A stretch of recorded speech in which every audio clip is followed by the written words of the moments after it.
Salut tout le monde, c'est Lucie, j'espère que vous allez bien. Aujourd'hui, on se retrouve pour une critique sur Bibliophile Princesse.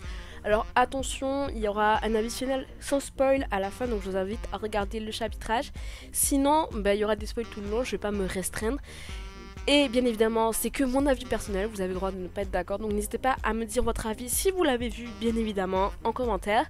Et moi je vous dis attention, c'est parti.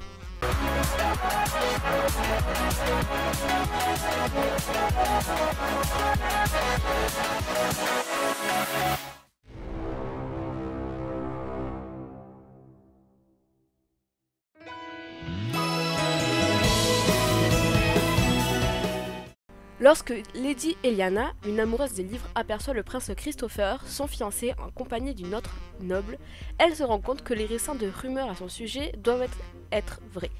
Le prince a quelqu'un qu'il aime vraiment, ce qui signifie que l'annulation de leur fiançailles est à la fois inévitable et imminente.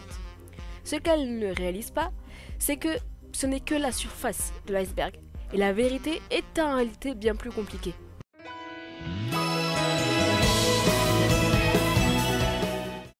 Franchement, c'est un animé sur lequel je trouve les graphismes doux, reposants et les couleurs sont vraiment très pastel, donc ça accentue le truc de fou.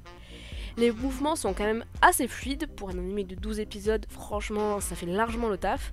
Et certaines scènes sont mieux animées que d'autres, mais ça, j'ai envie de dire, on a l'habitude. On a le droit à de très beaux plans sur les yeux, les cheveux. Oui, c'est vrai que je les trouve vachement stylés, donc c'est vraiment super bien. En fait, on se laisse réellement emporter dans l'ambiance romantique, passionnelle des deux protagonistes. Donc finalement c'est bien parce que c'est quand même un animé de romance. On va pas se mentir que quand même le côté doux vient à 100% du côté de Eliana, hein, d'accord?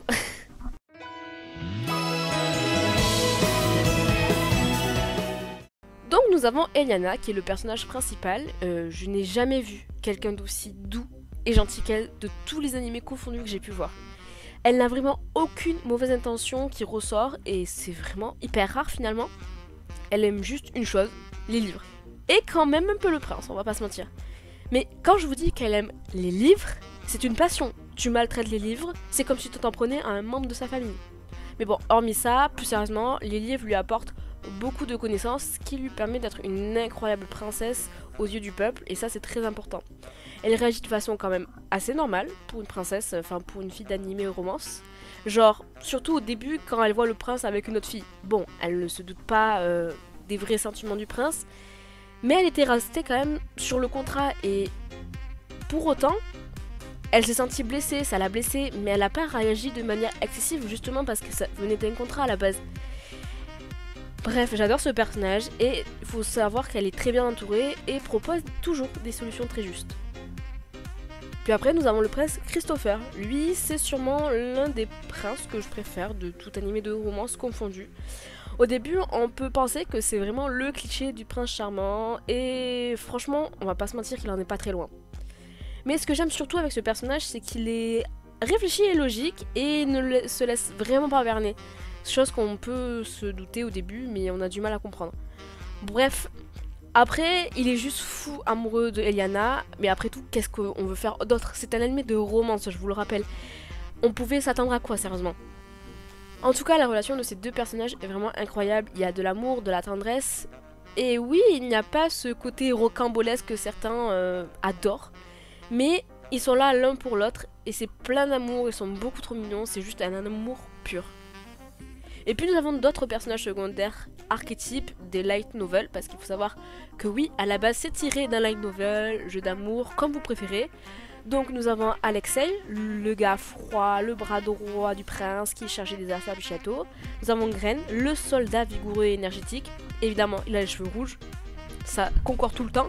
Et nous avons Théodore, l'oncle calme et posé, qui lui correspond plus à l'archétype vieux, entre guillemets, hein, largement entre guillemets parce qu'il est vraiment pas très vieux. Et pour finir, nous avons Alan qui est l'artiste vagabond, donc nous avons vraiment tous les clichés.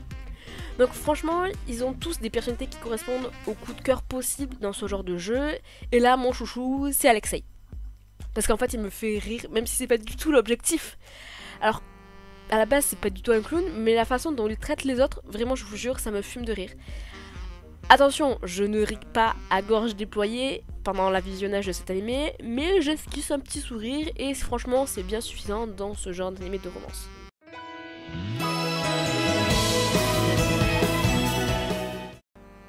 Donc nous suivons Eliana dans son rôle de future princesse. Et au début elle savait pas trop pourquoi parce qu'elle était toujours dans ses livres et elle ne pense pas forcément être utile pour le royaume. Mais tout le monde la soutient et l'apprécie énormément.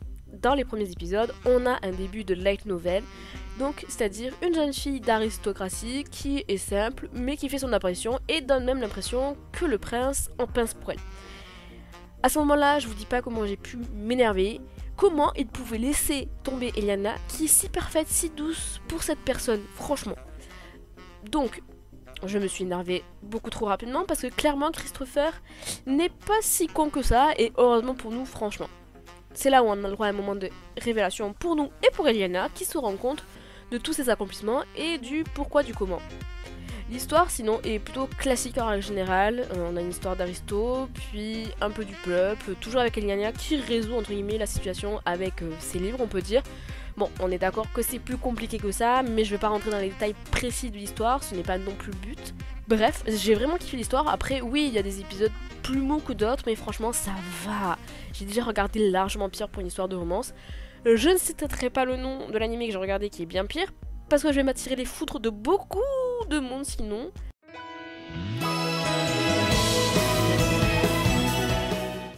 Alors ne vous attendez pas à un anime de romance riche en émotions entre guillemets. C'est un anime qui est calme, posé et juste rempli d'amour. D'habitude franchement je suis pas friande de ce genre de choses, mais c'est très bien amené et il y a quand même un peu d'action. Mes épisodes préférés sont largement les premiers, mais qui sait ça peut changer parce que des fois on a faire quand même un press pas trop con. Donc en résumé, oui c'est un anime de romance que je vous conseille, il est léger avec quelques rebondissements comme on les aime. Ils sont beaucoup trop adorables tous les deux et pourtant vraiment je vous jure que les animés de romance purs et durs comme ça, d'habitude j'aime vraiment pas. N'hésitez pas à me dire votre avis en commentaire si vous avez regardé cet animé, si vous comptez le regarder. N'hésitez pas à liker et à vous abonner si ce genre de vidéo vous plaît et moi je vous dis à la semaine prochaine pour une nouvelle vidéo.